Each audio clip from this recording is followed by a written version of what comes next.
I hang my jacket by the door and then slump on the couch. What a fucking day. I sigh to myself, a sigh that's a mix of exhaustion and slightly suppressed excitement. Yeah, two-piece and suppressed, always. Go get them. Out of everyone that may have liked me like that, I never would have expected Monica to be one of them. And in all fairness, I think part of her might know I like her too. Honestly, I have not been the most subtle with concealing that. Who knows? We'll have more time together at the festival tomorrow. Could something happen between us? I guess I just have to wait and see. Monica's bedroom, 2 hours later. My heart's pounding. Part of me regrets not being able to tell Hallie how I truly feel. But at the same time, maybe today wasn't the right time.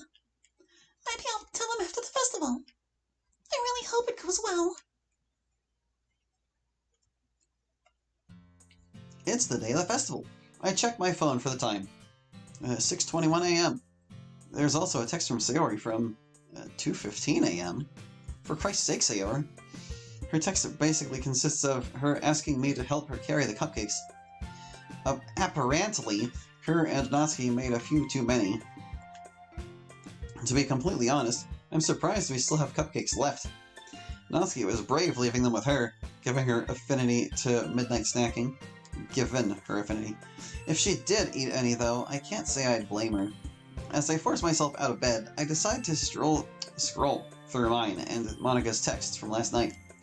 It really is adorable how she's seemingly looking forward to spending time with me rather than the festival. After stretching, I begin my morning routine.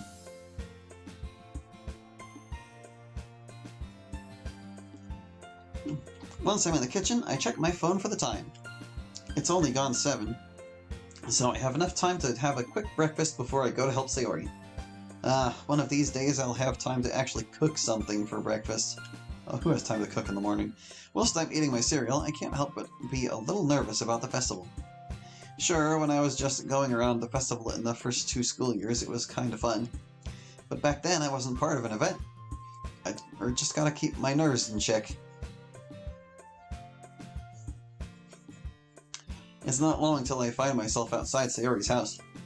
I did send her a text letting her know that I was ready. But that was almost 10 minutes ago. Like many times before, I let myself inside. Since we've known each other for so long, we made it a habit of coming and going from each other's homes, like we were family. I go upstairs and timidly wait at Sayori's door after knocking. Sayori? Nothing. I give it a minute or two before I knock again. Sayori! Wake up, dummy! Still nothing. I contemplate going in and waking her up. But isn't that something a boyfriend would do? Regardless, it just feels right. I grip the handle tightly and sigh. I can't believe I'm doing this. I gently open the door. Say, Ellie, what are you? Shit, sorry, Sayori. As soon as I opened the door, Sayori hastily put her pajama top back on before I saw anything. That hastily is actually just spelled with an I. Get out! Get out! Me. Okay, I'm... Get out, you pervert! Yeah, I kind of figured she wouldn't be dead. That just wouldn't fit with the tone of this mod so far. I quickly closed Sayori's door and put my back against the wall. Wonderful way to start my day. I talked to her through the door. Should I wait outside? Yeah, you should! Jesus, what are you gonna be like with Monica? I feel my blood rush to my face with that comment before I silently go outside. I mean, she was in there awake. She didn't say anything when he knocked on the door. Not long after I'm outside, I'm joined by Sayori, who's struggling to carry 4 densely packed containers of cupcakes. She hands me 2 of them. There aren't any words between us. Sorry for earlier. Yeah, sure. Sayori gives me a stern look. From now on, if you want to come in my room, you knock. Got it? But I did. Got it? Got it. I relent. It's not too long until Sayori bursts into laughter. Oh my god, Hallie! You're way too easy to bluster! I'd brush that assertion off, but it's true. Come on, let's just go. With one more round of laughter from Sayori, we head off for school. Yeah, given how many times he's blushed in this mod so far, he's definitely easy to fluster. Once we're coming up to the school gates, we bump into a familiar face. Hey, you two! Nice to see you a bit early. Monica greets us both with a smile. You excited for the festival? Seems like Sayori's opting to avoid mentioning our little incident. Thank fuck for that. Honestly, I didn't sleep well last night because it was on my mind. Hopefully this coffee kicks in soon. Monica proudly holds up a coffee cup before heading back inside. Sayori and I follow suit. Sweet. Don't need an E in that one, that's a completely different word.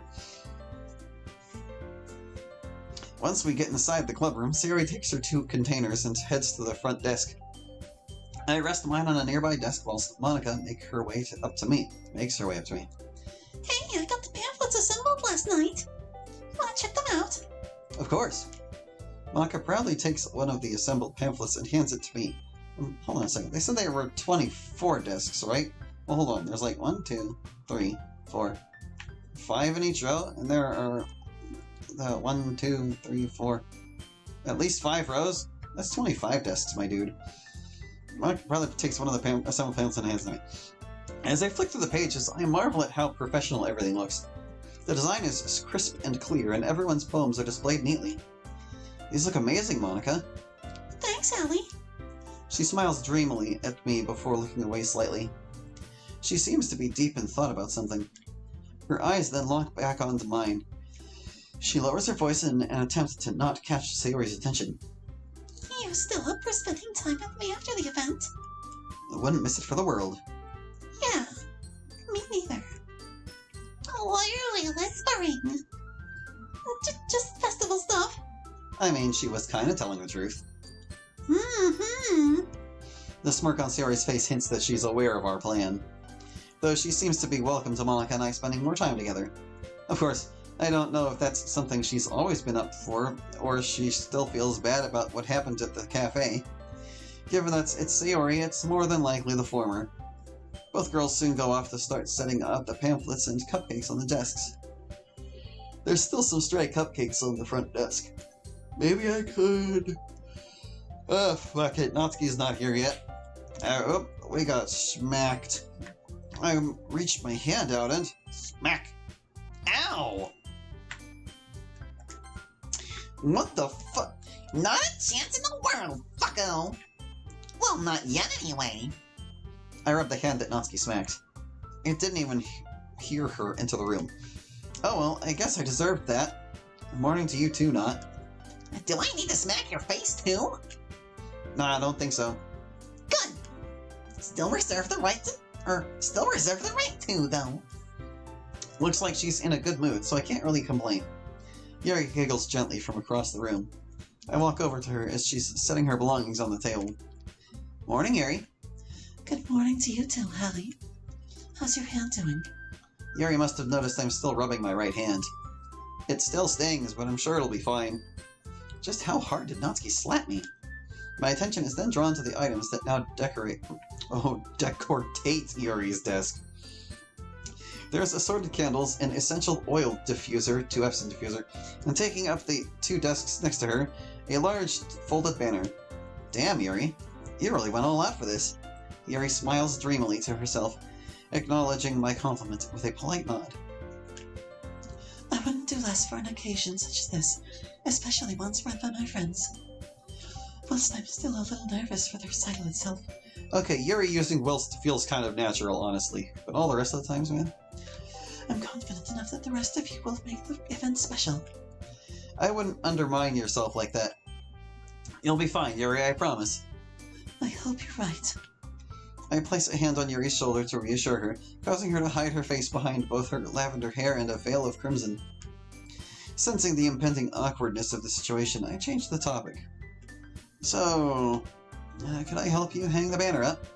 Of course, Hallie. Let me just get a stool. Yuri goes off towards the supply closet, or we know it, Natsuki's dungeon. It's wonderful seeing everyone this active for the festival. When did you come to know it as Natsuki's dungeon? We've been with you the entire time you're in this club. Whatever. It's wonderful seeing everyone this active for the festival. It took a bit of teamwork to sort out the banner, but eventually the club room's all set for the festival. Personally, I think we've outdone ourselves. Some people would probably say we've gone overboard for a literature event, but I think it just shows our Honestly, everyone, this looks better than I could have imagined. I can't thank each of you enough. I know you want this to be something special. We all do. I don't believe I've been this confident in myself for a while. If anything, doing all this for the club is me giving back a little something for your efforts.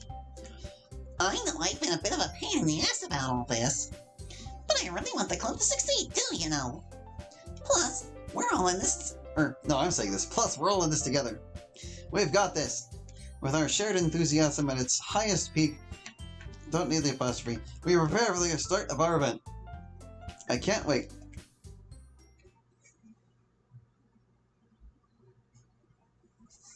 The festival was hell. Oh, of course it was. This day is cursed.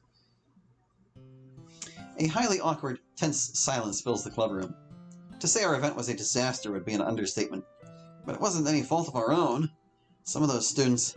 My head just hurts thinking about it. Of course, Natsuki's cupcakes went down a treat. But that doesn't excuse the dickish behavior and attitudes of some of students. We had the misfortune of visiting us. Some of the students we had? Poor Yuri ended up leaving earlier than anyone expected. Me being concerned, I went to check on her. She had hidden herself by the stairwell near the roof and was having a panic attack. I stayed to help her through it. It wouldn't have been right for me to leave her in that state. By the time we'd gotten back, things hadn't gotten much better. After the last group had left, Monica took it upon herself to cancel the event. Oh gosh, sure would have been interesting to see all this happen live. To say she was devastated would only be sugarcoating it. Devastated, eh? I feel like I should apologize for what happened. There isn't an instant response, aside from a few suppressed sniffles from Yuri. Oh, suppressed. What? I'm telling you, man, just turn all these R's into P's. Sayori's looking out the window. Natsuki's trying to comfort Yuri. I'm just sitting at a desk with my head in my hands, trying desperately to forget about the events that had transpired. I guess I just... Monica falls silent, tears starting to slowly form in her eyes. Monica, you don't have to apologize for anything. Sayori speaks up with a noticeable quiver in her delivery. I decide to speak up. Sayori's right. None of us could have predicted what was going to happen. Even as I speak, I feel unsure of what I'm saying. Monica looks straight at me.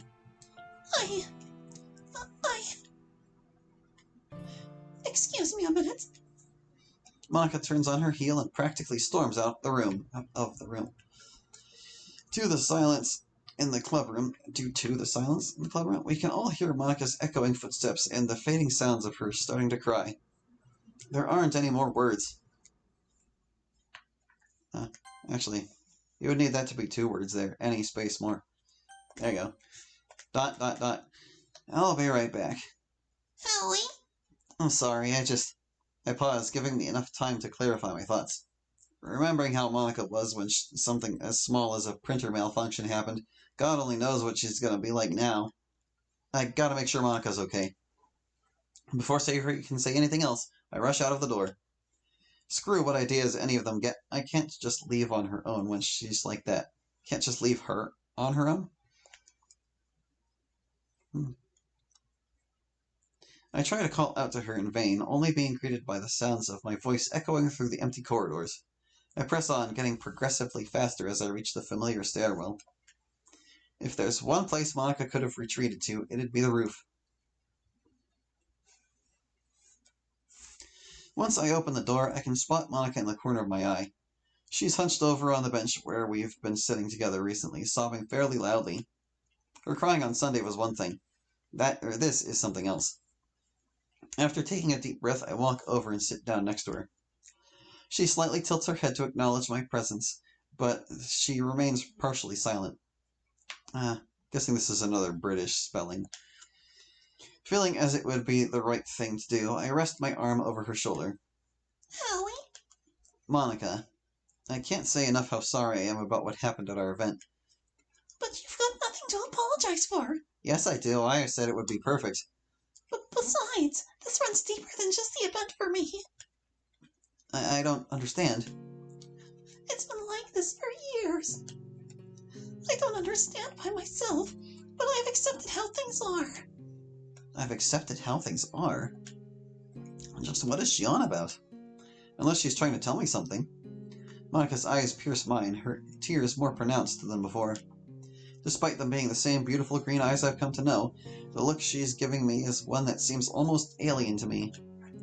They're no longer the radiant eyes of a dedicated, high-achieving school idol. They now resemble the eyes of a broken girl who just wants to be understood.